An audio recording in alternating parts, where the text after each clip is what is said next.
ferðu aftur til drottins. Taktu með þér orð. Þá ert ekki fámenntur. Svo hans eilífa heilaga orð sem hann kannast við og verður að mæta þér í orðinu, því hann orðið. Taktu með þér orð. Í réttlæti, í friði og í kærleika. Við skulum taka eftir því, vinir, að ávöxtur hugarfarsins eitt af því stórkostlegasta sem við getum komið fram með fyrir Guð. Það var horft á þá sem gátu borið fram stórar fórnir. Það var horft á þá sem létu marga peninga í fórnarkistuna. En svo kom ein með 2 litla peninga og hún lagði þá í kistuna og drottinn Jesús horfði á og hann sagði að hún lagði meira en þeir allir aðrir af því hún gaf aleigu sína. Og í 1. Samúelsbók, í 15. kapítulunum, talar Samúel spámaður við Sál konung í Ísrael. Hefur drottinn eins mikla tóknun á brennifórnum og sláturfórnum eins og hlýðni við boðsvín. Nei, hlýðni betri en fórn og gaumgjarni betri en feitir hrútanna.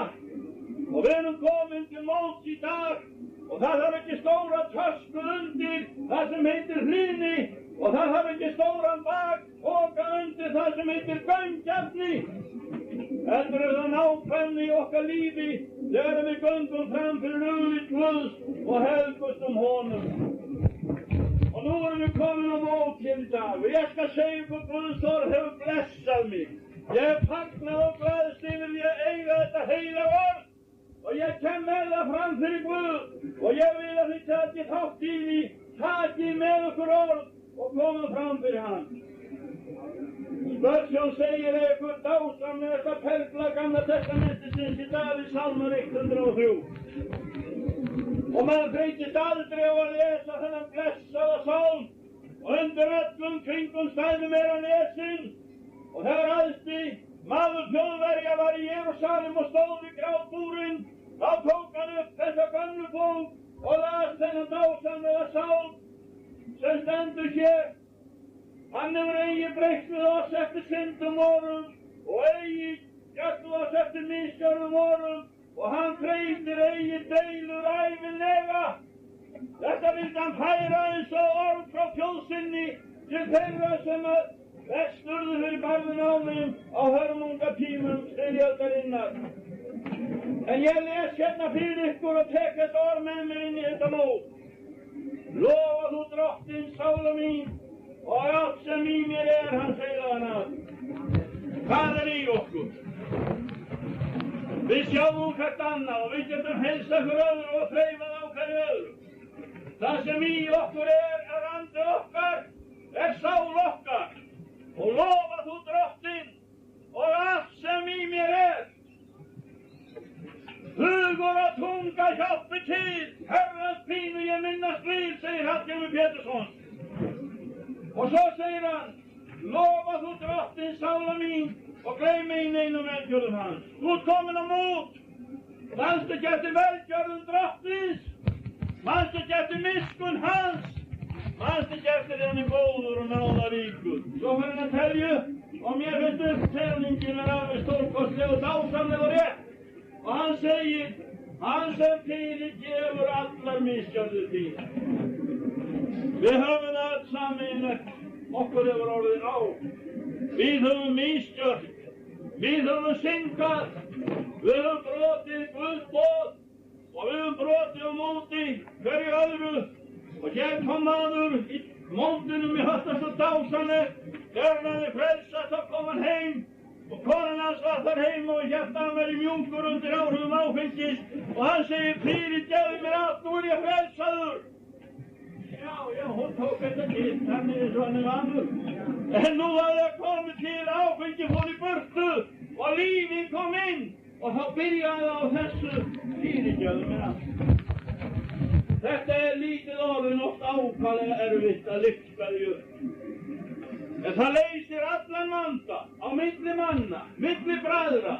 Ef þeir geta sagt af öllum hug og hjarta, fyrirgefðu, fyrirgefðu. Þá maðurinn alveg mátt, þá maðurinn alveg stopp. Það ekki hægt að rökræða meira, það verður bara að samþykkja. Já, ég fyrirgef. Og þá kemur blessun og hamingja inn. Og þetta gerir Drottinn við okkur. Hann fyrirgefur okkur allar misgjörðir okkar. Og þegar ég var að lesa þetta orð, þá hugsaði ég það. Hann gjör raunar meira en að fyrirgefa. Hann gleymir. Hann tekur það í burtu. Hann varpar því í djúp hafsins. Hann skal aldrei framar minnast þess framar sem við höfum gert á móti honum. Getur við ekki sagt halleluja, hann hefur fyrirgefið mér misgjörðir mínar. Þetta það stærsta sem ég á, að eiga syndir mínar fyrirgefnar. Ég gat ekki afmáð þær sjálfur. Ég gat ekki viskað þær í burtu sjálfur. En hann gerði það með blóði Jesú Kristus, sonar á Gólgata. Því að blóð hans þar hreinsar oss af allri synd. Segið með mér þetta í einum kór. Blóð hans hreinsar oss af allri synd. Og þá er hún ekki til framar. Hún búin, hún farin. Hann fyrirgefur þér allar misgjörðir þínar. Og nú gengur inn og út í þessu móti. Óvinnurinn hefur kannski verið að físla þér og minna þig á eitthvað gamalt. Hafnaðu því. Það er í burtu. Það er Guð sem hefur tekið þig í burtu. Það er Jesú blóð sem hefur hreinsað það. Og þú satt í óska til hamingju. Og beistu þessu. Og notaðu þetta. Og þegar óvinnurinn ætlar að minna þig á þetta gamla, þá hafnar því það í burtu. Það fyrirgefur. Og finnst að Guð minnist þess að ekki framar, hvað hefum við þá verið að plokka þessu? Hvað hefum við þá verið að spjalla okkar gamla líf? Hvað hefum við þá verið að segja frá því að ég var svo og svo og ég stað þarna og keypti vín þarna og gerði þetta á hinum staðnum? Það er í burtu! Erum við sammála? Við tökum með okkur orð og komum inn í mót og Drottinn samþykkir, þetta er rétt. Þú ert frjáls, þú ert frí og hann sem sonurinn gerir frjálsan, hann er það. Þá segum við amen við því. Já, við erum sannarlega frjáls. Nú er ég frjáls og frí, nú er ég frjáls og frí. Halleluja, nú er ég frjáls, halleluja. Já, við erum komin á mót og við tökum orð með okkur og við erum að heiðra hann sem hefur frelsað okkur. Að tala sjálfan sig er alveg hreinasta vitleysa og engin boðskapur. En við tölum Jesú og við lyftum honum upp og við heiðrum hans heilaga nafn. Og svo segir Davíð konungur þetta áfram. Hann laknar upp til mig. Vistu það? Davíð konungur, hann vissi nú mikið þegar læknisfræðin var að ræða. Ef við lesum Sálminn 51, þegar hann fekk syndameinið í sál sína vegna þess að gasað og datt gróðarlega og ytterlega, þá segir hann svo hérna á einum stað: Hreinsaðu mig með ísóp svo ég verði hreinn, þvo mig svo ég verði hvítar en mjöll. Lappaðu ekki upp á syndina sem ég hef gert, gerðu ekki ykkur að sárabætur, heldur skaltu gera þetta eins og hér kemur fram: hreinsaðu mig með ísóp. Ísóp kannastu við frá Gamla testamentinu þegar Móse reif blóðin á dýrastaf og dýrutré. Þá tók hann ísópslegg. Það þurfti að vera vitnisburður hreinsun fyrir fólk sem er að ganga út frá gamla Egyptalandi og til fyrirheitalandsins.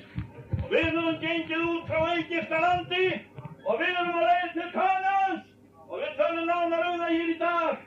En Móse, hann hafði eins og Davíð konungur, hann tók ísóp. Hvað er ísóp? Það er jurt.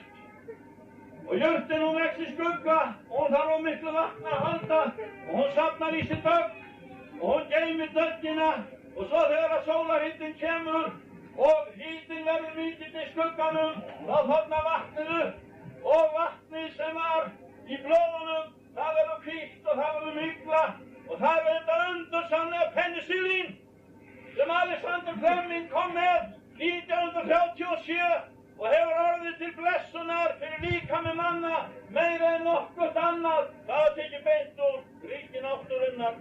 Og þegar Davíð konungur þurfti á hreinsun að halda, þá bað hann hreinsun á þessari forsendu: sem tók í burtu öll graftarkýli, alla vessa, allt sem eyðileggur og allt sem spillir. Guð almáttugur, ég þarf að hreinsast. Hreinsaðu mig! Er sú bæn í hjarta okkar í dag?